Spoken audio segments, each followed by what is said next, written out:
I'll fade away and classify myself as obsolete. I'll fade away and classify myself as obsolete. Hello again, everybody. BQ, Will, and Kyle here for the King of the Mountain podcast. Thank you for tuning in once again. Do us a favor, whatever platform you are listening to us on, whether it be YouTube or Stitcher or Podbean, and a few of you even check us out on SoundCloud. Go ahead and subscribe to us, please. It's really easy on Podbean. If you're already signed into Facebook or Twitter, all you gotta do is just hit the subscribe button. And anytime you go to the Podbean website, it'll be really easy to find our show. Or you could download the Podbean app and just get a notification every time we upload a good show. So it's a real good deal. If you're listening to us on iTunes, please subscribe. Haven't asked, but I know one person has done so far, and I got to do a better job of this. But if you do listen to us on iTunes, please give us a 5-star rating. That will help us very much. And if you're listening on YouTube, all our great YouTube followers, leave us a comment, give us a like. If you haven't hit subscribe yet, please do so. So all that engagement really helps our show get out there to more and more people, because that is how YouTube works. This episode will not be, we do not have an interview this episode. So I know we previously advertised ODB would be on the show. We had some scheduling conflicts, and we will have her on next week, so look forward to that. Once again, shouts out to TNA Mecca for all the help they provide us, and as well as TNA Fan Zone on Facebook. It's facebook.com/besttna fan page. And of course, a shout out to my man Mike Mills over the Booking the Territory podcast. Really want you guys to check out that show. They're now covering Smoky Mountain Wrestling weekly. Or they just dropped the first episode, so they're hoping to do that.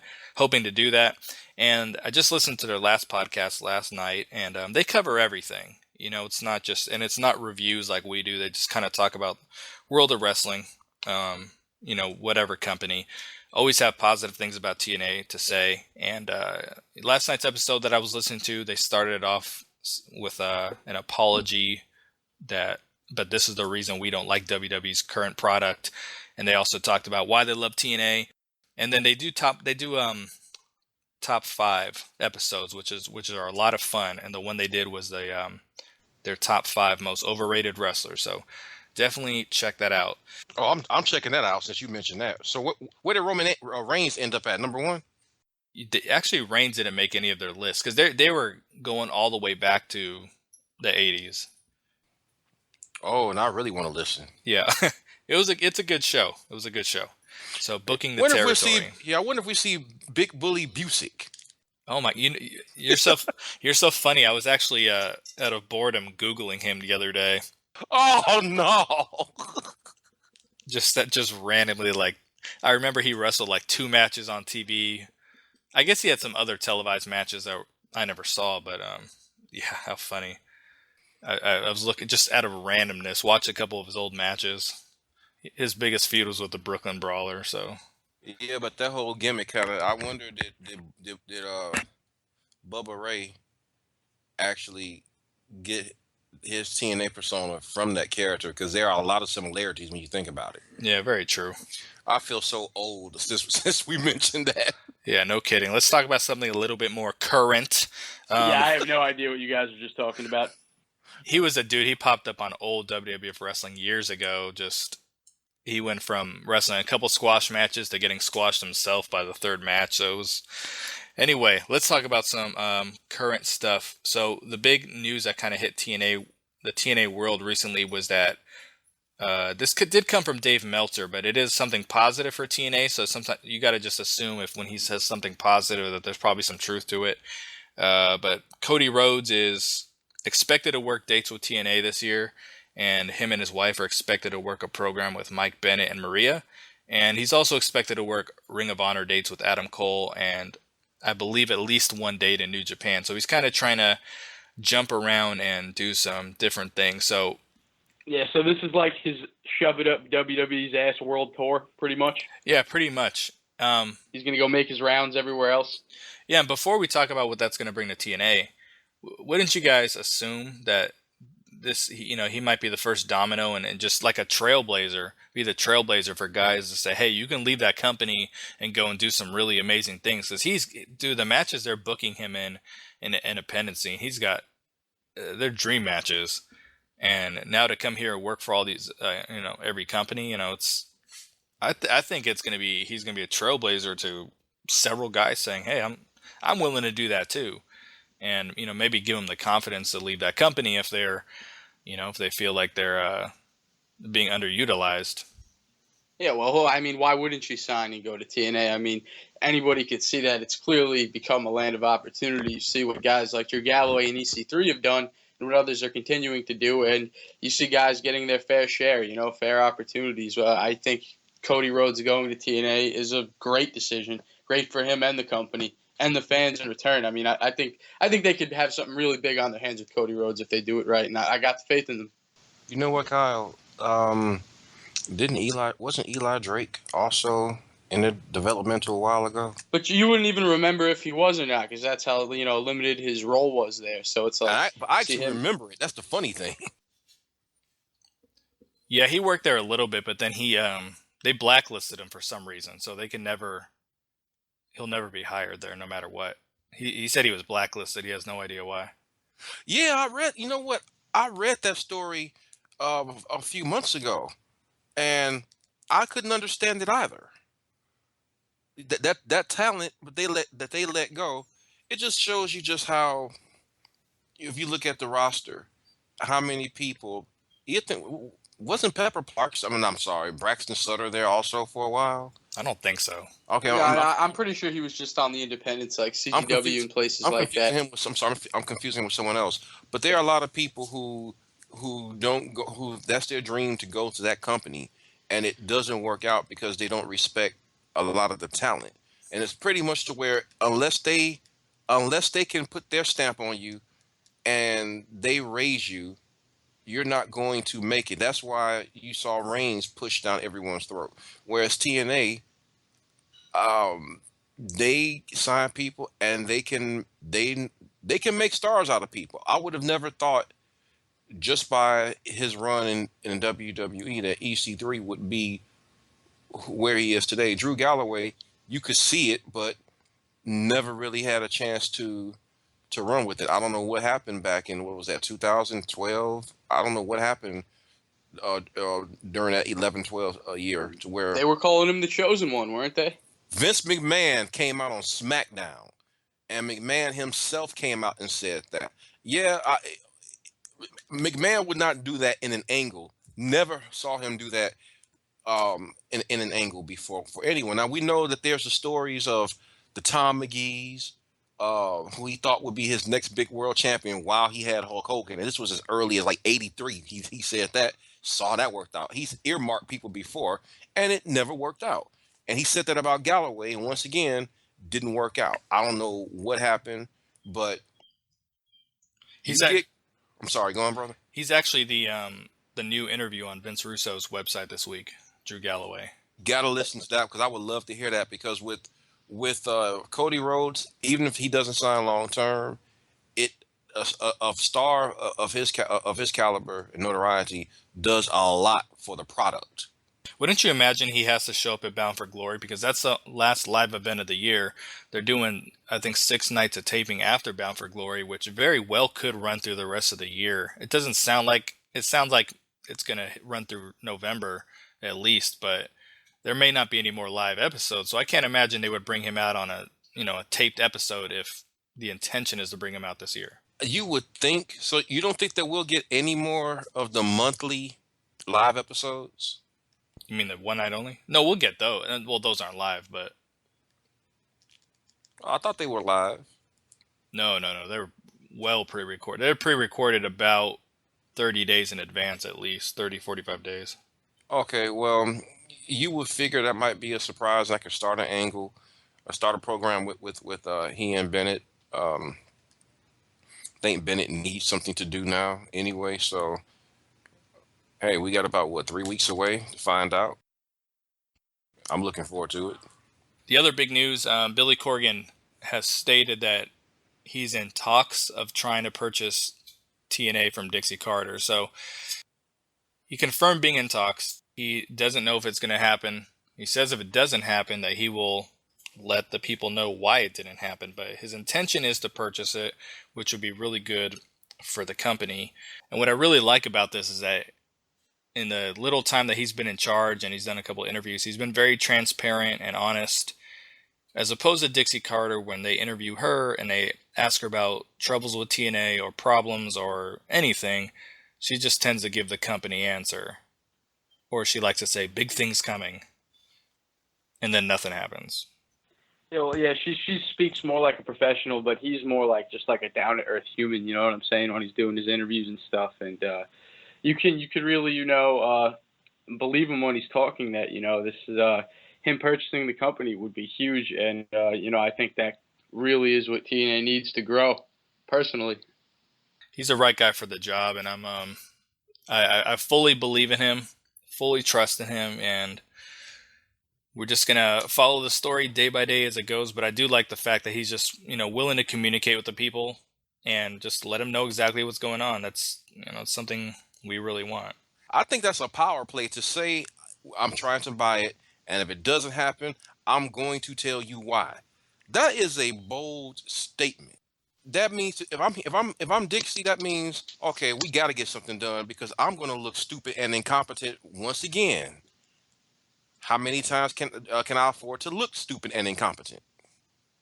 And you got to realize, it's not like Billy Corgan is just some guy coming out of nowhere and just jumping into the company. He's been in the background for well over a year now, just, in a smaller role, just getting his feet wet, seeing how everything works. It's like he's getting prepared for the job, you know what I mean? Like, he's not just some guy coming out of nowhere. He knows the company.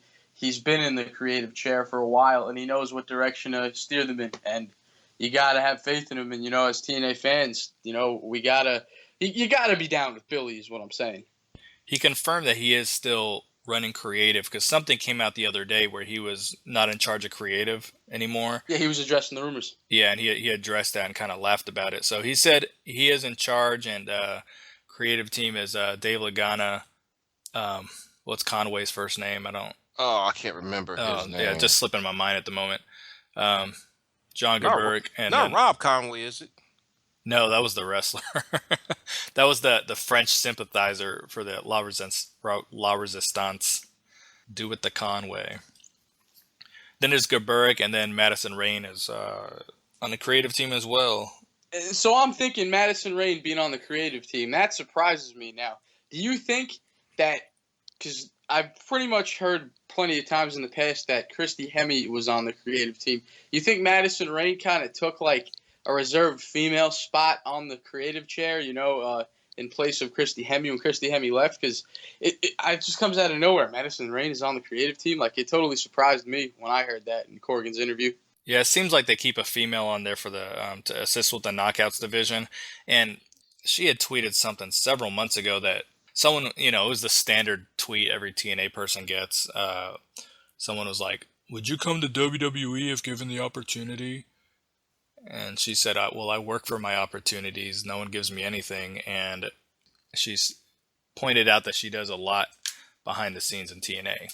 And I guess Matt Conway is the name. My girl just looked that up for me. Well, at least it's not Tim Conway. All right, so other wrestling news that hit this week was that Alberto Del Rio is done with the company, and the rumor is that Paige has quit, even though she has 3 years left on her deal. So she's hired legal representation, which it's a rumor, but it's not far-fetched to think that it's not a possibility. So curious your guys' thoughts if you want to see either of these two pop up in the company. We don't want to have too many former WWE guys, obviously, unless they can draw some money, which Paige could.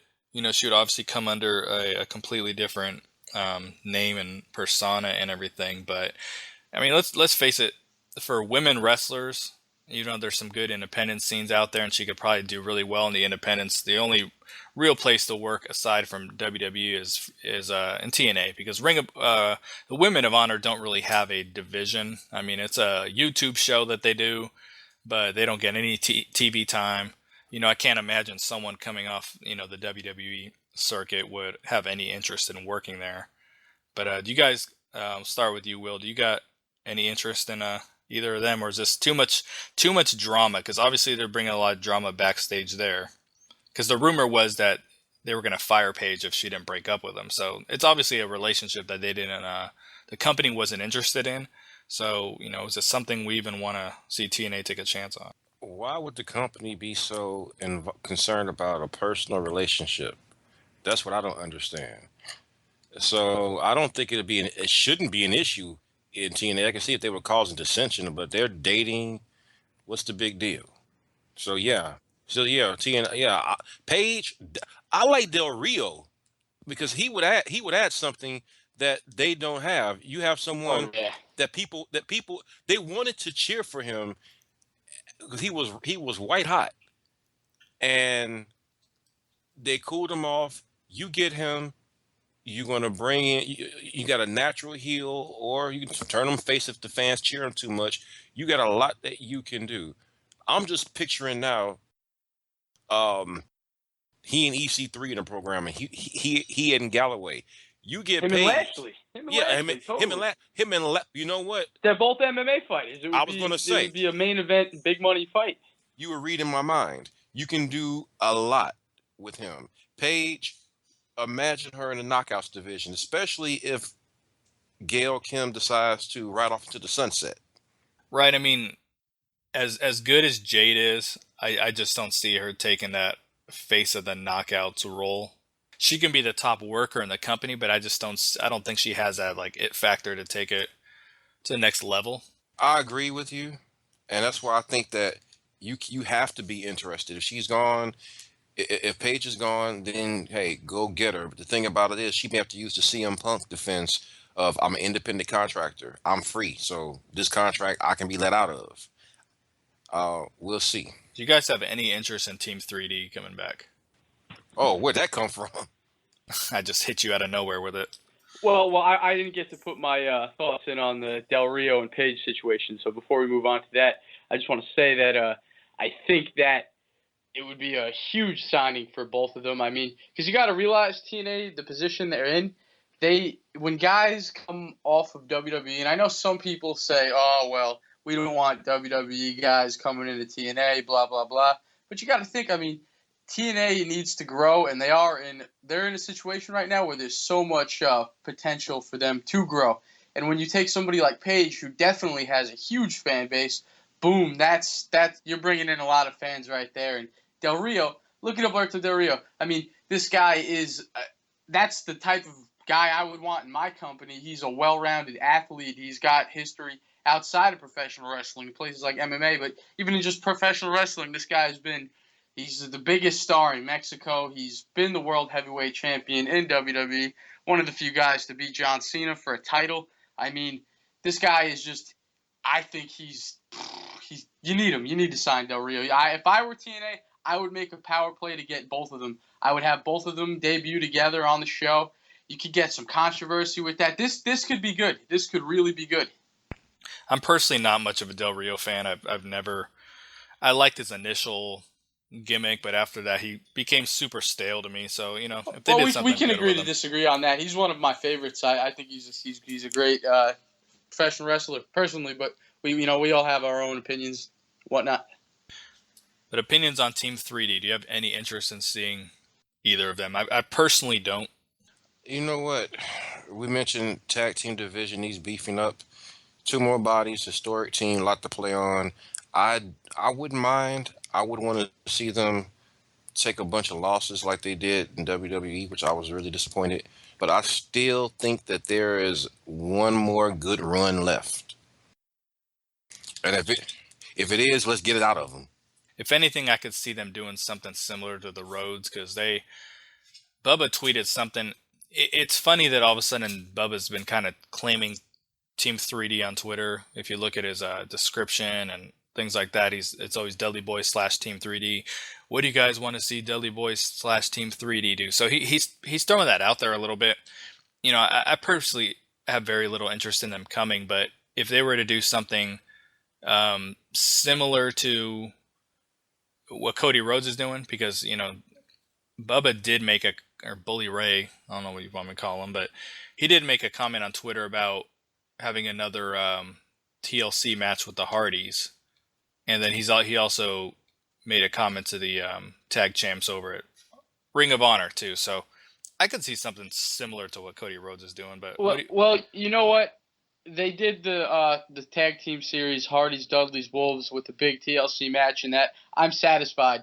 That that TLC match that people talk about, I got it in that match. I'm totally satisfied with them coming. I think it might be a step backwards for the company. Can they really afford to pay both Bubba and Devon right now? I think they should focus on who they have. I don't think it's urgent. I don't think they really need them, but it won't be bad if they do sign them. I mean, these guys do have star power, but me personally, do I want to see Team 3D run, or do I want to see another singles Bully Ray run? And let's not forget that Devon was the guy talking shit about TNA once he signed back to WWE, because then it's like, oh, he's so happy to go back. But then when Vince sends you home, then you're going to come crawling back to TNA, and I think that's a joke. Exactly. I do have some concerns that Velvet Sky is going to come asking for her job back. And oh, yeah, now that her hubby isn't around anymore to, get her a push, now she's going to come crawling back to TNA. I knew they were never going to sign her. If they didn't bring Amber Gallows I thought they over, would. I thought they were going to be huge. I thought it was going to be a big deal, but I was wrong. I thought Velvet Sky had the potential to be the next big sex symbol in professional wrestling if WWE wanted to invest in her right. But I guess since Bubba's home, well, do we even know? How do we know that this Dudley Boys thing isn't a work and they're still in WWE? Because apparently they're still signed to a contract. Their contract hasn't ended yet. No. It's confirmed. That's not a work. That's real. Well, me personally, I'm putting it out there. Quote me on this. I think there's still a chance that this isn't, what we think it is. No, they got independent dates booked. They're gone. We'll see how it plays out. But I personally don't really want them to come back to TNA. But if they do, it won't be the worst thing in the world. No, it wouldn't be. I just don't see them making any kind of big signing before the year is up. We got a couple good ones this year. They're going to bring Cody Rhodes in. I don't, at that point, I don't think the funds are necessarily available. Yeah. They just need to keep building their own tag teams. Let's get an Impact here. Delete or Decay was the name of the game, and a lot of hype to it, and it was a very, very interesting evening. So we will get to that. But the night kicked off with a little bit of humor with Senior Benjamin reading in Spanish, some kind of transcript about "Don't try this at home." Vanguard 1 even had a little to say there. He gave a little recap of last week regarding those guys, and which was needed. It's always good to have a little bit of a recap. And then it was playing the obsolete opera song. I know Kyle's was a big fan of. Fade away and classify myself as obsolete. That's some opera talent right there, BQ. Yeah, you actually aside sounded from the good. rapping, were you doing some opera work that we don't know about, BQ? Crushed it. Oh man, we've caught you, BQ. You go check out his SoundCloud. He's got some opera joints on there that we don't know about, apparently. King Maxwell, take it away. You're a fan of that song, though, weren't you, when they played it on the show? I don't like it as much as I like the In the Pines song, but I was definitely feeling that opera banger. That was some fire right there. You think I don't have it on my iPod already? Of course I do. I'm still laughing at last week's when we were around the piano with everyone. Oh, Rebby's great. You got the sick, demented Partridge Family going on in there. Everybody's singing a tune. I love how serious they were, too. Like, it wasn't like a joke. Their faces were so serious. Oh, man, that was gold. It's beautiful. Beautiful stuff. So, night kicks off as far as in-ring goes, and Mike Bennett and Maria came out. No one wants you to say anything. So they come down, and Mike Bennett's got the sweet yellow shoes on. This dude has got a knack for just wearing stuff that just doesn't go together. The pineapples, man. This guy's got some serious swag. I want to know where he shops. I want to start. He's promoting whatever that pineapple brand is. I forgot what it was. It's a friend of his. Oh, yeah. I want to get them pineapple shirts. I'm going to get that doofy little ponytail he's got going on in the back. That little tiny ponytail. It's just like hanging on. I'm going to go for the miracle look. Get the beard. It's that little douchebag ponytail that makes you hate him even more just for Oh, man. putting his hair up like that. And it's a pink tie. It's always a pink one. But he had a lot. He had a lot of anger. Talk about the world title and his match with Lashley last week. Of course, is calling out Moose, and he made me laugh because he had said, instead of saying that he went to his face or anything, he's like, I sent him a strongly worded text message, and apparently fired him. So this is something I don't really care for. They're playing that Moose was this employee of Mike Bennett, just kind of like they're doing with Allie, where she's an employee of Maria. I don't really like that. It doesn't make a whole lot of sense because both of them have been booked in matches. That's like me showing up to Impact one night and Billy Corgan like, BQ, your opponent tonight is the man that you whatever, and that match is tonight. You like if you're not an employee of the company, they can't book you in matches. For me, from a common sense standpoint, so. Well, apparently he was signed, but Mike fired him. How did Mike fire him? When did Mike get the power to fire people? Maria didn't fire him. She's only in charge of the Knockouts division. Where the hell did Miracle get the power to fire Moose? Via text message. Yeah, via a strongly worded text message. They could have gone in the back and asked Aaron Rex how that whole angle works out. So Dixie came out. My balls shriveled when she walked out. I'm like, oh my God. I mean, this is obviously an episode that the ratings came in and the ratings were only about 350, I think. It was down 4% from last week's, or it's 330, or I don't remember. I think it was 330. It was down about 4%, which they had opening night in the NFL. And I still think there was a lot of extra eyes, but I think during the NFL season, we're going to see about a 310, 312K. Until the season is over. But we got new eyes on a product, whether they're streaming it, watching it on YouTube, DVRing it, or just watching a show, and then you bring out Dixie Carter within the first 5 minutes. And we like her and all. She don't bug us, but we know that she's not a popular figure in the sports world. And apparently she's on her way out. Apparently that was one of her last taped television appearances. Yeah, but we don't know. That's Meltzer. We're going to see how it plays out. That was Meltzer flipping something Billy Corgan had said in the interview with Vince Russo, which I listened to. So we don't know. I mean, it very well could be. I mean, he did say he's trying to buy her out. But I think she's good at what she does. I just think she has to stay off TV. She's still on Twitter way too much. Apparently, she sours some of the casual viewers, and TNA can't take any chances. They need to do everything to rebrand, and if take Dixie Carter off television is what they need to do, then so be it. But at the same time, does she really need to be off television, or is she the one that saved the company so many times? Is she the one that kept the company alive when it very well could have died? Does she deserve to be on television? Now, what do you guys think? No. She saved the company, but then again, she should have, considering she's the one that endangered it to begin with. But do we know that, or were other people taking advantage of Dixie in different time periods, like people like Hogan and Bischoff, and then Vince Russo? How do we know? We don't know any of the details. We don't know how anything went. Maybe she's just very easily duped by people. People take advantage of her. I think that's a safe bet. Probably, but she's on Twitter too much. And she doesn't need to insert herself in angles. That's the difference between TNA and the Connecticut company, is that McMahon knew when to take himself off of TV, and people wanted to see him like, hey, where's Vince? He knew when to put himself on TV. He knew when to take himself off TV. Same with Paul Heyman when he ran ECW. He knew when to, like in 93, 94, he was on a lot. Then he kind of didn't see him as much as you normally would. She was on TV way too much. Need less of her, and she's delegated power, authority. Sit back, let your people you hire do what they are paid to do. Is it safe to say everyone's pretty excited they dropped that power struggle angle that they looked like they were working towards with Bennett, Maria, and Billy Corgan? I think Billy changed and probably saved the company by doing that. I was waiting to see Maria versus Dixie in a match. That's what I was hoping for. Bound for Glory. Actually, Brian Penn's match. That's what I was. If they would have pulled that off, okay, let's get her in the ring. That's Get what Dixie I in the was ring. hoping. Get Dixie in the ring. Yeah, She's that's been what I through a wanted to table. see. I think she could handle a little match. She's been through a table and wood underneath the canvas, if I'm not mistaken, from Bully Ray, I believe. Yeah. That was a great episode. That moment right there, to me as a fan, is when TNA turned around. When they put Dixie through the table, you look at the state of what the product was in at the time, it was like, okay, there is something here.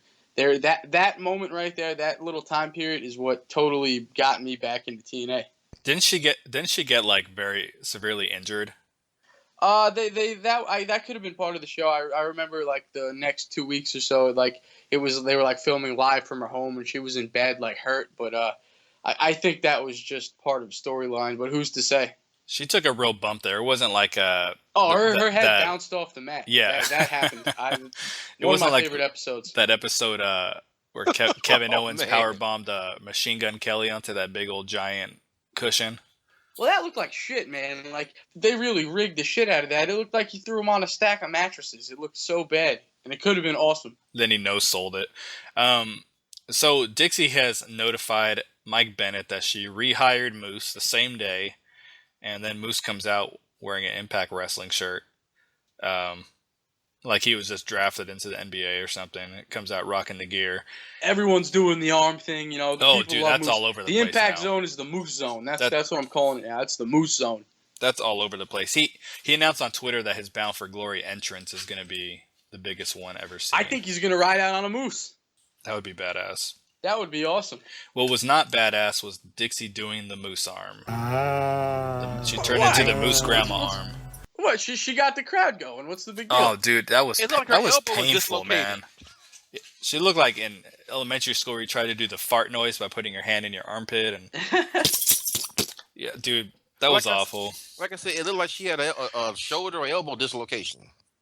She looked like Arsenio Hall. Awful. It was painful. It was one thing if you're just like, she does it one time, Moose, but she just like kind of kept going. I'm like, oh my god. But so we're getting that for Bound for Glory. That's good. I think they, we talked about this on air, off air. They turned Moose kind of quick, but they went with a crowd reaction. They didn't do you mentioned it was Roman. organic. It wasn't the Roman was Reigns natural. thing. Yeah, it wasn't the Roman Reigns thing. Like, we're gonna stick to our agenda. They made it natural. That's what they're supposed to do. Exactly. After this, we get knockouts action. Gail Kim and Jade versus Sienna and Allie. I don't know who booked this match, because if it was Maria, why would she book Allie as Sienna's partner? You know what I mean? So it was just kind of a weird match to book. But Gail Kim and Jade versus Sienna and Allie, featuring two women who apparently are not getting their one-on-one rematch for the Knockouts title. This is Gail Kim's fault. It was a short match. This was not a good match necessarily. It wasn't a wrestling match. Allie was in there a lot, and I think Allie was very entertaining. That was my favorite part of the whole thing. She was pretty entertaining, because over the years in wrestling, someone who plays a very similar role to her will not get in the ring, and she plays this like, I can't wrestle, but I'm super eager to try. She's learning. We're going to see the development of Allie, and I can't wait to see how it plays out. I was laughing when they were coming down to the ring, because she's supposed to be a heel or whatever, technically, and they're coming back. Well, they're going with that thing that the people are behind her, and they're slowly moving her over, and just like we were just saying about a second ago, they're going with organically how the crowd feels, and that's how it's got to be done. They're not forcing anything down our throats. If we like something, they're going to go in the right direction. If we don't like something, they're going to keep giving us reasons not to like it. You know what I mean? But I like when she was coming down and the fans stuck their hand out, and she got all excited like she was going to go give them 5, and then Sienna yanked her right back. Like, what are you doing? Yeah, that was great. And then she tagged herself in, and she was all excited and ran in and took that big old shoulder block by Gail Kim or whatever. So, and the way they put her in her normal civilian clothes, but with knee pads and tennis shoes. It's awesome. Yeah, it's funny. They're getting her more over at this point than Gail Kim is. Just the noises she makes in the ring just always have me laughing. It's just the way she sells the moves, just all the little things she's got down pat, and it's just so entertaining. She wasn't screaming this match, was she? No. Not as much in this one. She's starting to get more focused, but Early Allie, that was really annoying. Just always hearing some sort of meat coming from that side of the ring. She was hilarious. Yeah, I wonder who trained her. Norman Smiley. Hey, Screaming Norman, one of my favorites. I think that's a safe bet to say that she's wrestling now in this match without the screams, that they're starting the transition into the serious character who can wrestle. Yeah, she's slowly learning how to wrestle in the ring, and I think it's going to be awesome the way it plays out. The best part that I was in absolute tears when she tagged herself in, and then she gets on the second rope and is super excited because she's going to jump off the ropes, and then she delivers this double axe handle, which no one uses that move anymore. Oh yeah, and classic. They moved out of the way, and she hits Sienna instead. And then Sienna gives her the silencer out of anger, gets that heel heat on her, babyface sympathy for Allie. That's very classic wrestling that people seem to overlook. Even the classic double axe handle, which, as you mentioned, I haven't seen that one done in a while. Not since like the Macho Man WrestleMania 3. No, it's been done a little bit more recent.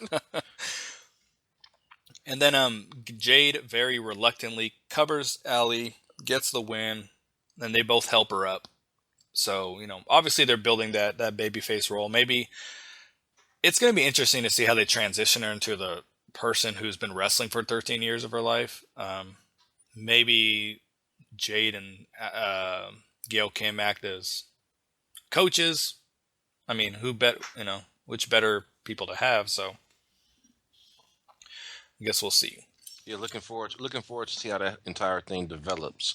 Did Sienna wear a turkey thing to the ring? Pretty sure she did, or peacock feathers. Or whatever it is. I'm pretty sure she did.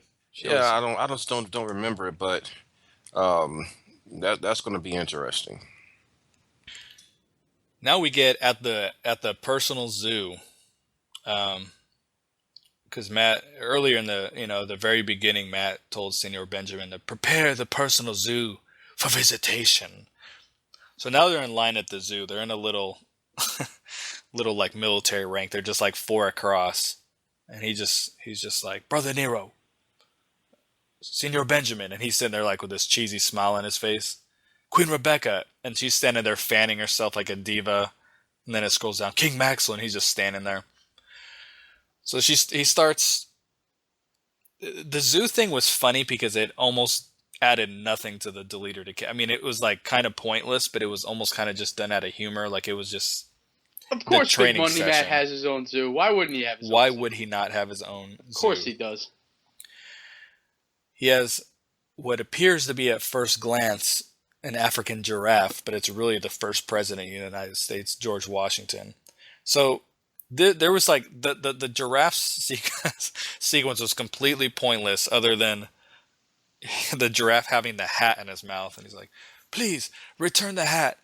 Queen Rebecca did not put on sunscreen." You do that accent quite well. I practice.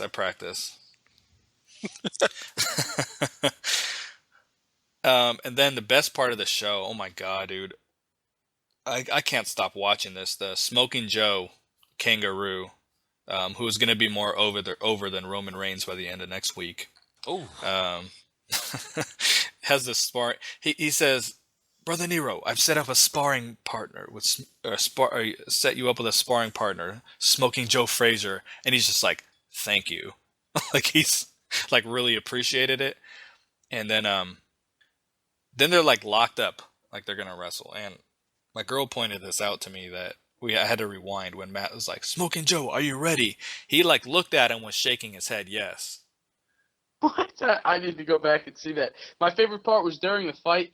All my Howard Stern fans caught this. Because Jeremy Borash, I don't know if you guys know this, he's one of the producers on the Howard Stern show outside of Impact Wrestling. And during the fight, he drops hit him with the hind. And you guys might not be familiar with that, but it's an inside joke from the Stern show. And I thought it was funny. It's like Matt sneaks in the Young Bucks reference. You see Jeremy Borash sneaking in. It's like everybody sneaks their little things in.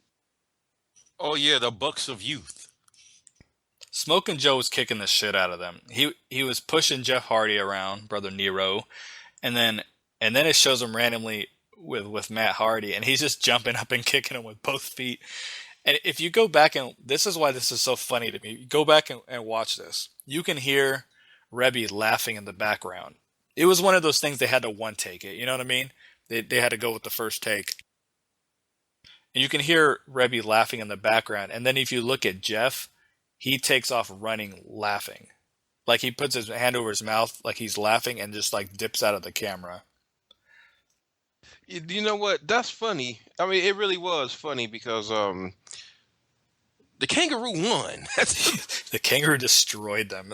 The kangaroo has a name. Smoking Joe Frazier. Of course he won. What kind of training session was that? Yeah, tell me about it, man. Kangaroo 1, Hardy 0. Absolutely hilarious. And then they go see the monkeys, and that's when the Spot Monkeys. The Spot Monkeys. I'm the Spot Monkey Whisperer. Here's DJ Z, Andrew Everett, Mandrews, Nick and Matt, the Bucks of Youth. Hilarious. He did that to get a pop out of those guys because they're big Hardy fans. Yeah, like I was just saying, everybody just gets to sneak their little shit in. I didn't catch this until I watched it back, because I'm sitting there taking notes and everything. And the first time I missed it, but Jeff had like walked up and said, "Hi, DJ Z.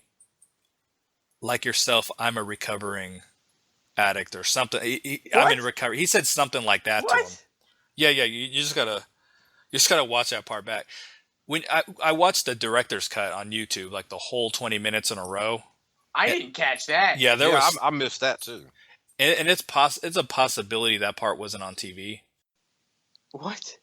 I need to go back and see that. Yeah, just watch if it's not on TV. The YouTube version, the entire 20 minutes. The director's cut. Yeah, listeners, go type in Deleted Decay director's cut. You get the full thing all together. Some extra shit. And then Genghis Khan Tiger, I don't know what the point was. I think the tiger was talking to him. He heard him speaking. Sorry, it's hard for me to find the words. You look absolutely breathtaking. Helped him get a premonition. I don't know. All right, so after this, we get Billy Corgan. Woo! Cowboy! He introduces the Grand Championship. Wait. So now that they got that, are we changing the show? Are we going to be called the Impact Grand Championship Show instead of the King of the Mountain Show? I've had a lot of people ask me that. So when I was coming up with this name for the podcast initially, I wanted to come up with something that kind of had a negative connotation with TNA a little bit and make it a positive. So I was at first I was actually really throwing around the term bad morale and seeing how I could work that into a podcast name. But I eventually came up with King of the Mountain because I thought it was a good representation of the past and the present. And if GFW ever gets off the ground, I wouldn't mind covering them as well. So, but no, we're keeping the KOTM.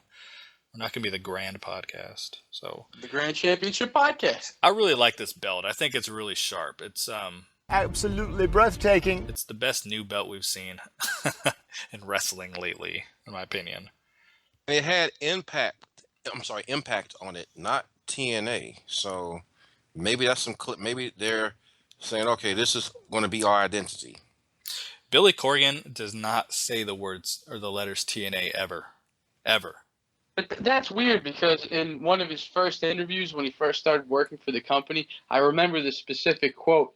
He said along the lines of, I think it's very important that we keep saying TNA because TNA is the identity of the brand. Like he was basically voting for we need to say TNA more rather than Impact. But I guess maybe there's people above him that just want to go in the direction of Impact. And me personally, I'm all right with going in the direction of Impact. It's a new brand. It's a new identity.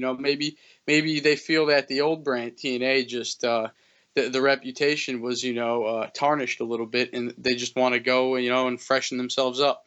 Exactly. And for the record, no one is above Billy Corgan. He's the president.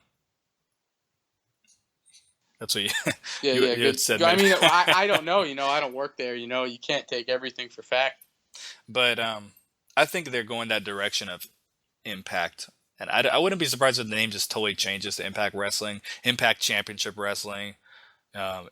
Josh Matthews on his last show, which Josh Matthews was canceled. We could have covered that in the top, but which was unfortunate. But he had called it Impact Pro Wrestling at one point, and I don't know if that's probably me looking way too deep into it. But I was like, Impact Pro Wrestling, almost like an independent name, but It doesn't sound too bad to me.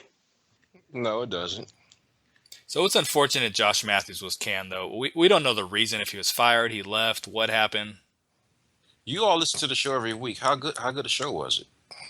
I enjoyed it a lot. Loved It was a mix between, you got sports talk and you got a lot of TNA talk. And just like the same reason we created this show, there needs to be more audio for the TNA fans to listen to.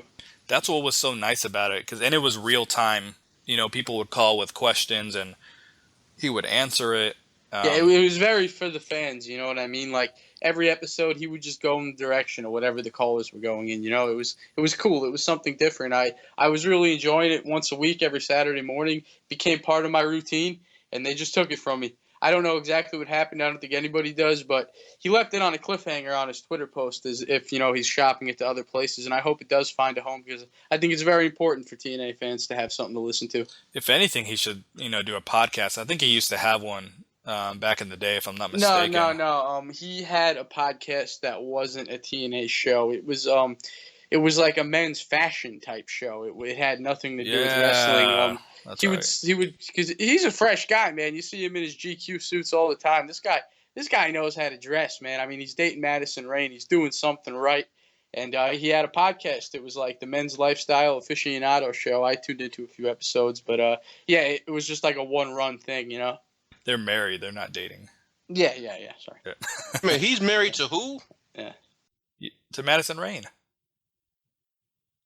You don't know that? BQ's on top of the personal lives. No, I didn't know. You didn't know that? I didn't know that. Wow. Get with the program. I liked him, but he just went up a few notches in my eyes. Yeah, yeah. They've been. It was a real. Well, I don't know. They had an interview on Vince Russo, or she did. It's a little bit older, but I'll send you the link to it. She talks about all her personal life. So anyway, getting back, we're talking about Josh Matthews. So it's unfortunate. It was a good show. I thought it was a really, really good show. But getting back to the Grand Championship, I think it's a really sharp-looking belt. I do like the concept because I always like different. I've had people hit my inbox and stuff like, oh, I don't like it, or what do you think? And I said, well, different is always good. We're always clamoring for different in pro wrestling. We're always saying we're tired of stale. We're tired of people not taking chances. They're taking a chance. So I'm good for it. I like it.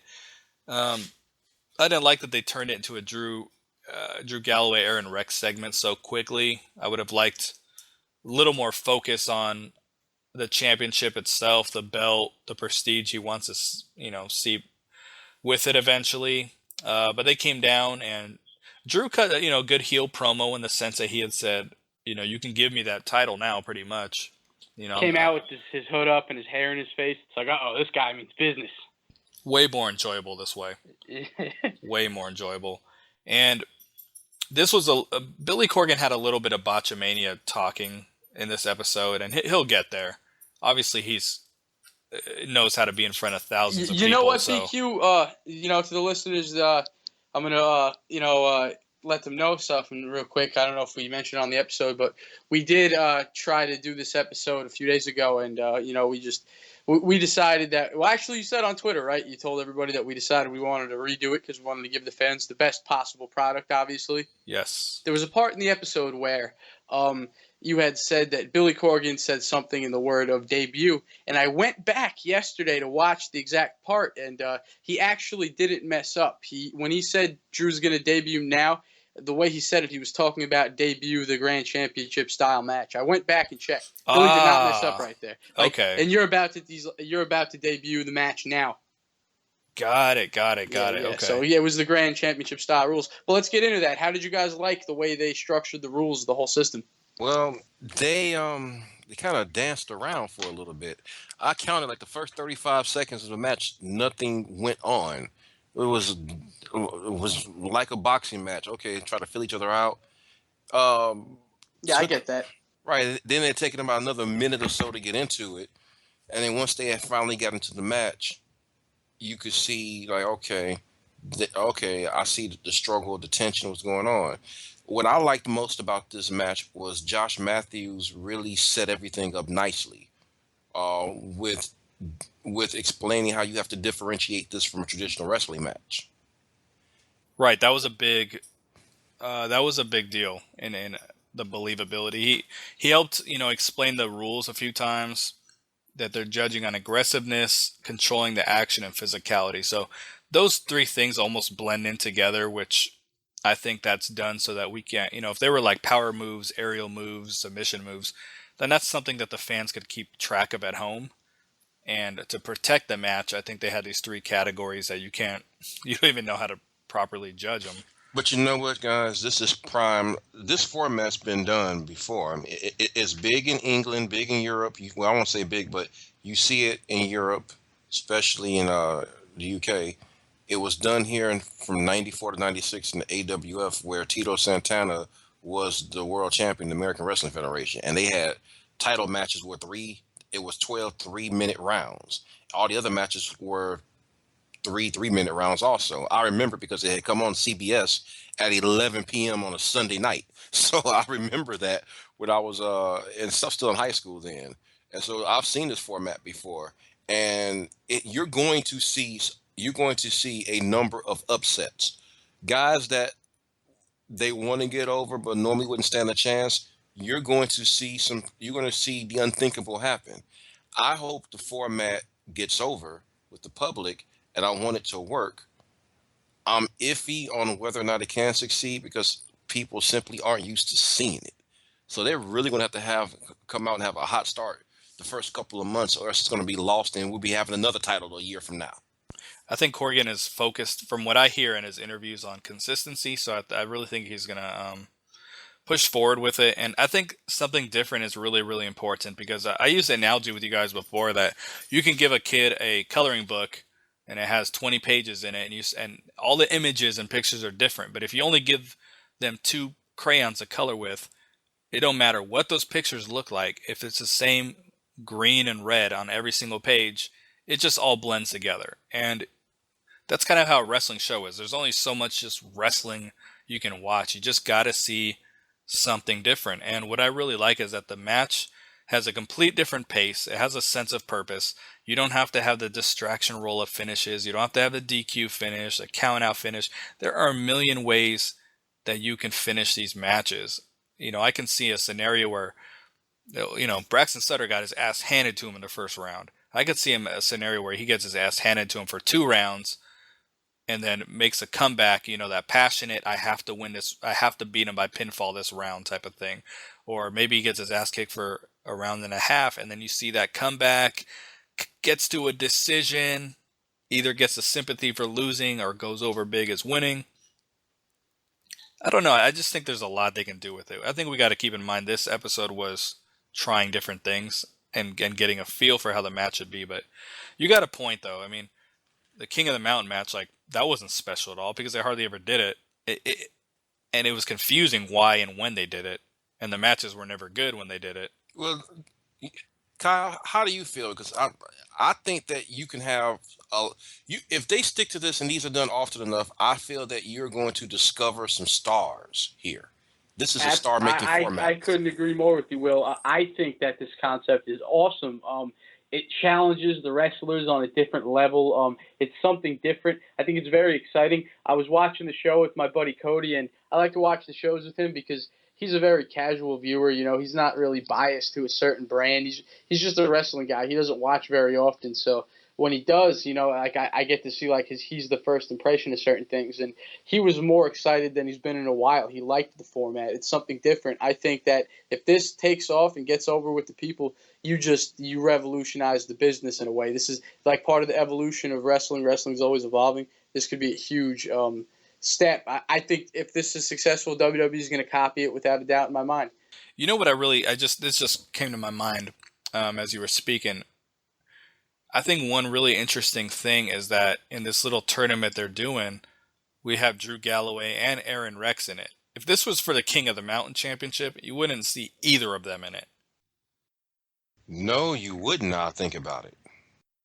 So when you put the bigger names in there, it makes titles seem important. We talked about the King of the Mountain title all the time, where it's like, how many times did Jeff Hardy fight Eric Young in non-title matches and have no interest in that belt? More times than I care to remember. Right.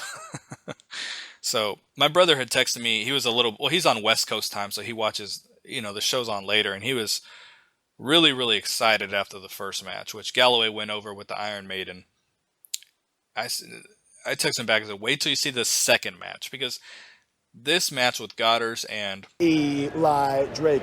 Well, first of all, Goddard had a nice little vignette. I thought it ran a little bit long before the match, but I thought it was kind of necessary to touch on his wrestling background a little bit because it helped tell the story in the actual match itself. But that match of Eli Drake and Jesse Goddard to me was what the match should look like. Yeah, I think that was a better example representation. of it. Yeah, absolutely. Agreed.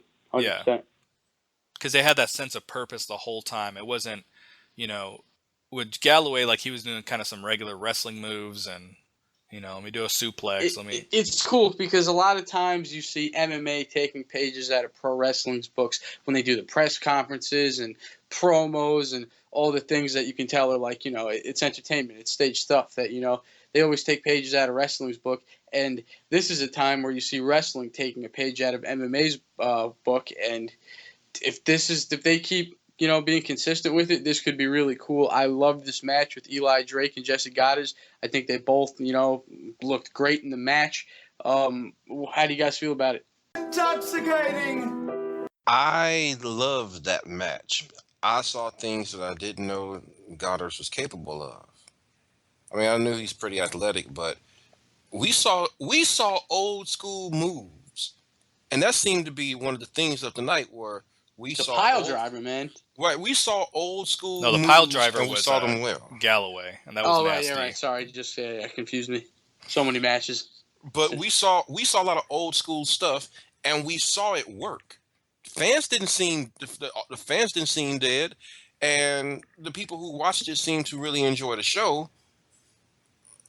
As I mentioned before a few weeks ago, the revival of kayfabe and some other things out here that need to return to wrestling. I believe this is what we are witnessing right now. Absolutely. Let's not forget, we don't know what's going on with James Storm. We have no idea. They're starting to blur the lines again, and it's definitely exciting. And WWE is doing the same thing. Everybody is trying to go in this direction where, we know everything, but they're starting to keep things a secret again. And that's awesome for professional wrestling. James Storm is booked for an independent match in Las Vegas the night of Bound for Glory for whatever that's worth. So, but who knows where he's going to be the night after Bound for Glory? Exactly. This is another thing that's really interesting about this match. Again, we're trying to bring some positive light to this because there's some people who don't like the format. Let's take, for instance, the Eddie Edwards versus Lashley match. Eddie Edwards got a lot of offense in that match, and maybe if it was contested under rules like this, Lashley's probably a bad example because this is probably his exact specialty to be in this kind of format. But I'm just using the example. Maybe Eddie Edwards pulls out the win if it comes to a decision, because there's a lot of matches, where here's an example. Shira destroyed Eli Drake in their match a couple weeks ago, but he just couldn't get the pinfall. That's all it came down to. He won the match. He just couldn't get the pinfall. Well, but then at the end, Eli Drake got the win. We know they've been in talks for a while in their contract. They need to go over to India. So maybe there's a possibility that they are going over to India and they're building up Shira on some level in the meantime.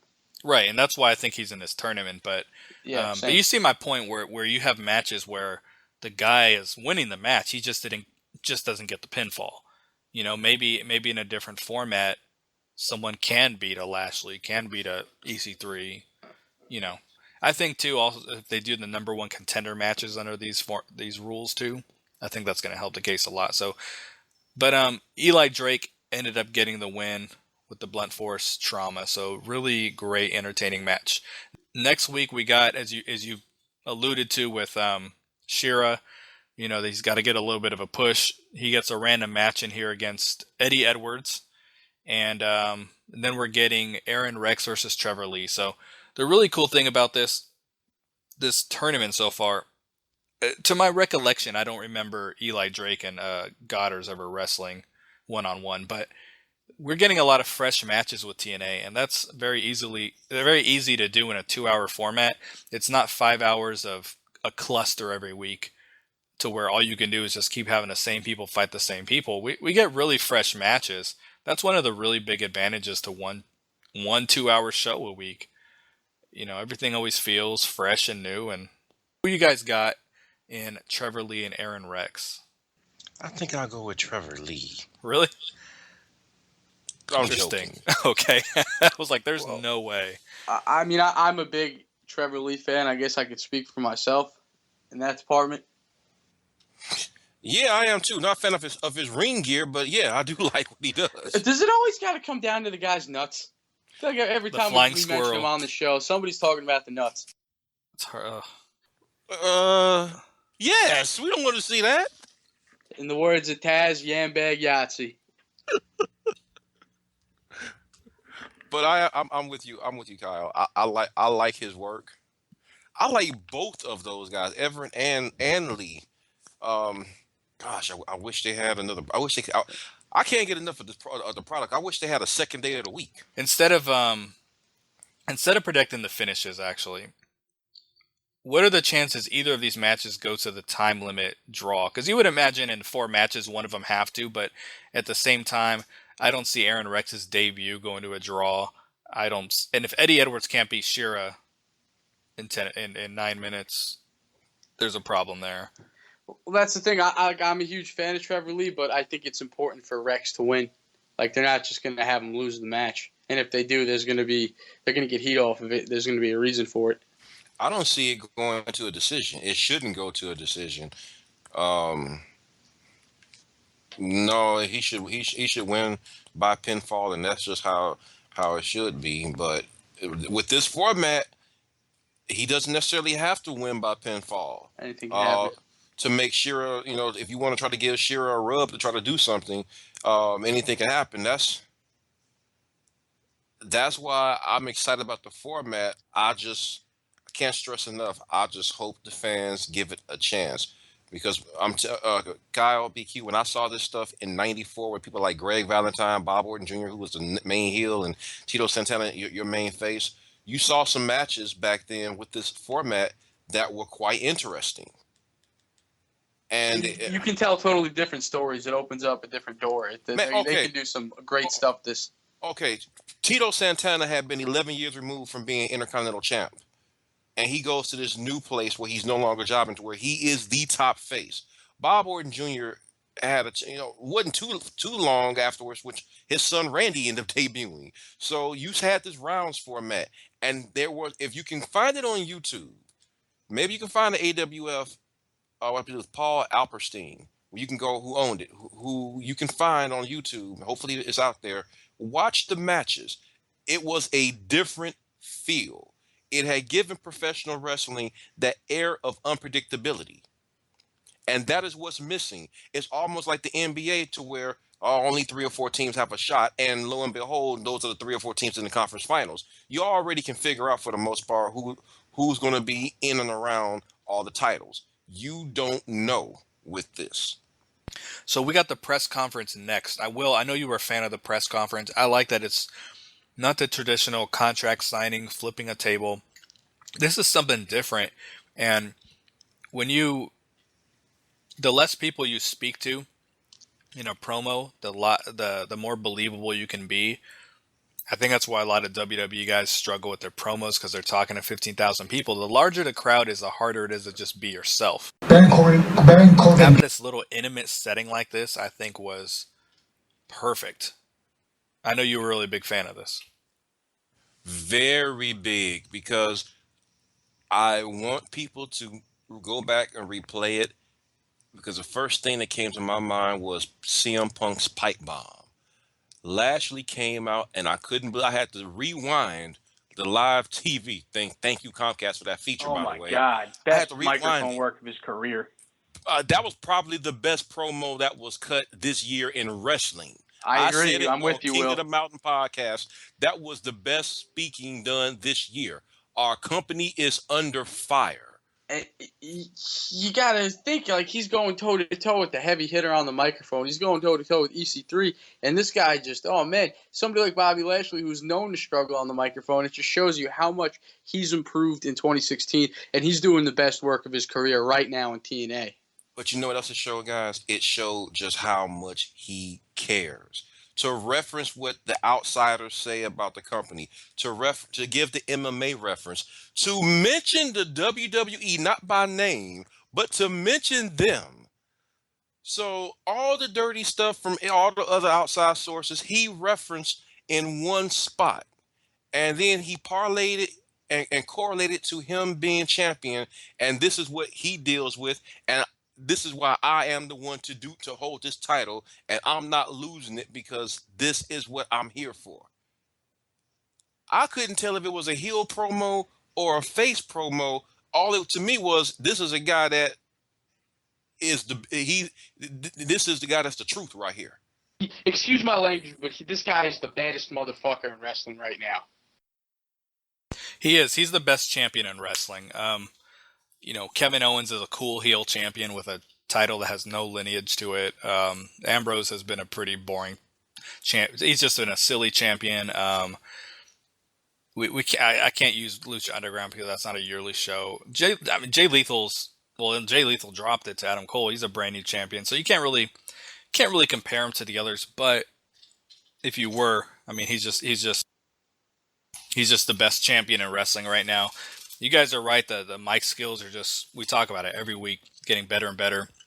EC3 did a really good job too. Talked about Lashley pulling a dick move. So that's pretty funny to hear on TV. Didn't expect that. No, didn't expect it at all. That was one of the best press conferences I've ever seen in professional wrestling, hands down. Can you guys agree with me on that? Right time, right moment, right opportunity. I thought the press conference was absolutely phenomenal. Then they come face to face. Lashley's gonna, holds up the fist. His fist is absolutely huge. Then EC3 comes with the middle finger, and it turns into a brawl. These things always turn to brawls, but this one in particular was very enjoyable because it went up into the seats. He threw EC3 down the seats. They went to the outside. Lashley left looking really strong, and the champion should always leave looking strong, especially when it's the heel. When you get those segments where the champion ends up flat on their ass, and is that going to happen at the pay-per-view too? No, champion should look as strong as possible going into a big match. Get no argument out of me, but it was funny. EC3. For those of you who can't see, I just threw him into something. I just threw him into whatever he said. I thought that was hilarious. This is going to be good stuff. I know Kyle thinks EC3 is going to win. I personally think Lashley's going to win this thing in Bound for Glory because he's got the Bellator match October 21st. I know he mentioned that he wanted to bring the TNA title with him. That's a good call right there, BQ. I didn't think of that. I didn't know that. But I'm a big EC3 fan, so I'm rooting for EC3. It's not like what I believe it's going to happen. It's just, as a fan, I'm rooting for my guy, and I want to see EC3 become the EC3-time champion at Bound for Glory. So now it is the leader decay time. And did you guys like this better than Final Deletion? No. I liked it. You know what? That's kind of almost, to me, it's kind of like if you have more than one child, you try to figure out which one you like the best. Yeah, they were the point was, this was better done, but they had more of a budget on this one. They did a little more with it. I love them both, but I thought this was great. I can't pick between them. Because the Final Deletion was more of a match, and the Leader Decay was more of a confrontation. This is a movie. It was a movie, dude. Right. And we got a cliffhanger. We got a to be continued. We didn't expect that. Wait, hold on a second there, guys. I'm about to bug out. Remember when Rosemary and them, when they, with Decay, they grabbed the truck driver? Remember when they grabbed the truck driver? Yeah. Why were his pants down when they were driving away? Why were the truck driver's pants down when they were driving away? What does that mean? Because they left them assed out. So, I think that there's some more meaning to that. I think something very bad happened. My buddy Cody thinks Abyss did it. I don't know. I wondered for a second if it was a play on the Nasty Boys, if you remember that story from years ago. What's that? It's something where people talk about Brian Knobs and things, because he was always mooning people or something, apparently. So, I mean, I don't think that would relate to this in any way, but the guy's pants were down, bottom line. yeah, I don't get it. What the hell does that mean? That's so funny. I don't even want to. Hey, guys, I want nothing to do with these guys. I don't want to put much thought into it. So it kicks off with Senior Benjamin, who was the star of this show, still digging the grave. So the battlefield wasn't totally prepared for massacre. And then Crazy Steve says, "What are you doing, old man?" So when Abyss, Steve, and Maxwell were speaking, their voices were very deep and creepy. So there was a nice touch. And then it started off very creepy with them lurking outside the window of the Hardy mansion. And then when Maxwell actually went up to the window and they're waving at him and singing the Mockingbird song. So that was some pretty creepy shit right there. That's when Matt popped out and said, "Decay, I knew you'd come." And I don't know why he had his back to them like that, but he did.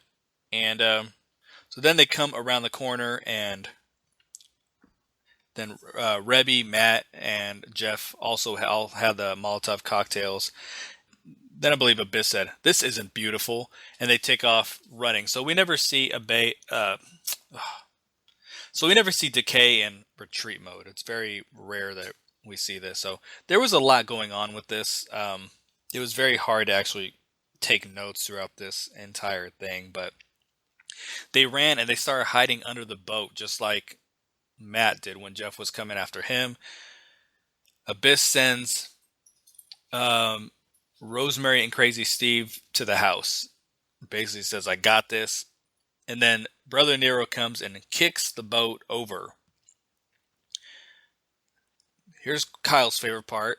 Abyss goes into the water and then comes out as Joseph Park. Or Joseph Park. Where the hell did Joseph Park come from? Do you remember with the final deletion, when Jeff went in the water, he came out as Willow. And now Abyss goes in the water, comes out Joseph Park. Like, I don't know if we're missing something here, that the water is people go in and come out their alter ego. Good place to go down and put your costume on. Right. That's what I'm thinking. I think there's something. Maybe they'll open this door later. There's something about the water taking you back to your alter ego. I don't know. A really random part, but it was funny. The funny thing is I hadn't seen him in that role in so long. I didn't recognize him. I was like, what the hell is that? Yeah, the last time he was on the show was in 2015. He wrestled Bram for one night, which was a really great match. And then Senior Benjamin whips out the taser again, tases him, and then scoops him up in the Bobcat, doing a devious cackle, and he's driving with him, and then the scoop of the Bobcat. Then we get Steve and Jeff at the fire pit, to where they eventually roll over into the pool, and they were wrestling in the pool. So I thought that was kind of cool. And then it showed Senior Benjamin dumping Abyss. There was like a thud, just dumped him into the grave. Well, he was dumping Joseph Park, not Abyss. So he thought. Yeah. Correct. That's right. And then we're back underwater, and Brother Nero is putting Crazy Steve to sleep. So he eventually put him to sleep, and he's just floating there without his face paint on. And Jeff comes out of the water, and what happens is, we pretty much knew this was going to happen. Steve pops up, grabs him, pulls him back in, and I caught this the second time around. But remember when he was underwater, he didn't have any face paint on, and then when he was above water, it showed him without the face paint, and then he put his hand over his face, and it put the face paint right back on. It was like face paint regenerate. I remember that. They keep playing with those old school, rewind tricks. we see another one. I'm sure you're about to get to it, which was one of my favorite parts of the whole thing. And they were choking each other out, the baby float and everything. So that was funny. Now Matt is chasing Rosemary. And, yeah, right here. And then Abyss come.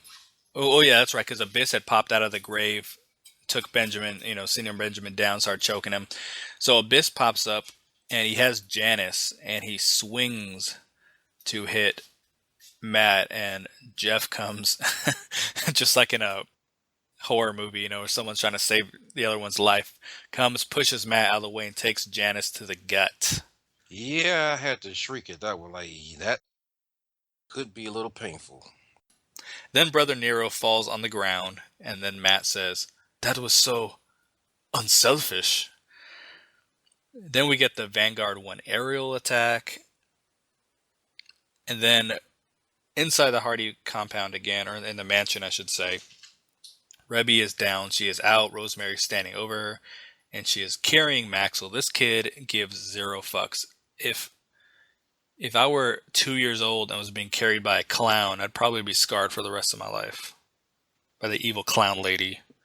This kid is a natural in front of the camera. It means absolutely nothing to him. He's not bothered at all. King Maxwell, take it away! Then Jeff pops up and tells her to put Maxwell down. She says gladly, puts him down. Oh, it wasn't Jeff. Matt. It was Vanguard 1. You've crossed the line. Yeah, it was Vanguard 1. So then she missed Vanguard 1 and pretty much appears to short him out, and he goes down. Then she starts looking for Maxwell, runs into Jeff, Jesus Christ. So then she starts looking for Maxwell, runs into Broken Matt instead. And here's Kyle's part. She tries to mist him, just like she did Vanguard 1. And Matt caught it in his mouth and returned the mist back in her face. I love the face he made when he caught the mist in his mouth. That was hilarious. Yeah, that part's kind of disgusting, but yeah. And then she ran off running like it was like her face was just burning. And then here comes Maxwell with no pants on. He's just in his diaper or something. And that's pretty much the end of the show at this point. Then it shows that Senior Benjamin is in back of the pickup truck, and he has been kidnapped. And we get a cliffhanger, a to be continued, which we don't get at all in wrestling anymore. That's how we like to watch Arrow here at the house, and there's always the end of the episode always hits us out of nowhere because we're so into it, and then they have some kind of cliffhanger what you want to watch next week. I think it was Russo, actually. I listened to him so much, I'm pretty sure it was him that said, why doesn't wrestling do that? Why don't we get cliffhangers? Why don't we have a reason to tune in next week other than, hey, these two guys are going to fight? Like, we actually have a storyline that's to be continued. There are missing posters of Senior Benjamin going around on Twitter. One guy actually printed him out and started hanging him in his city. And because he tweeted the picture of Matt and he retweeted it. The search is on. The search is on. Hunt. I made a meme last night. It's the Nick Young ? Meme, and it says, when the search is out for Senior Benjamin, but Bram has been missing for over a month. Yeah, that says a lot. I don't know if you guys caught it, but at the end of when they showed the Hardys together, they got a close up of Rebby in there. Saw nothing but boobs. Do you like my balloons? Impressive. Impressive. But it was a good, in my opinion, guys. It was I liked it. Bram's still missing. Wouldn't it be nice if they played up the fact that they have two people now? Yeah, because they do. I was expecting Bram to pop out of the trunk during this whole thing. He didn't, but I was expecting it. That was one of my predictions. Well, we know Bram has cell phone reception wherever he is because he does retweet stuff on Twitter. I think we should ask the chef. I think he knows where Bram is. Yeah. At least Decay let him have his phone charger. Very nice of them. So this was a lot of fun, very creative. And we're going to see, I don't know if I want to see them go to another another match like this, another it's cool to get it every once in a while, but we don't want to overdo it because they do have a tag team title match at Bound for Glory. But obviously, there's a story here that needs to continue. Senor Benjamin is out there, the loyal servant or the loyal gardener, and they got to find a way to bring him back. So it'll be interesting to see what they do.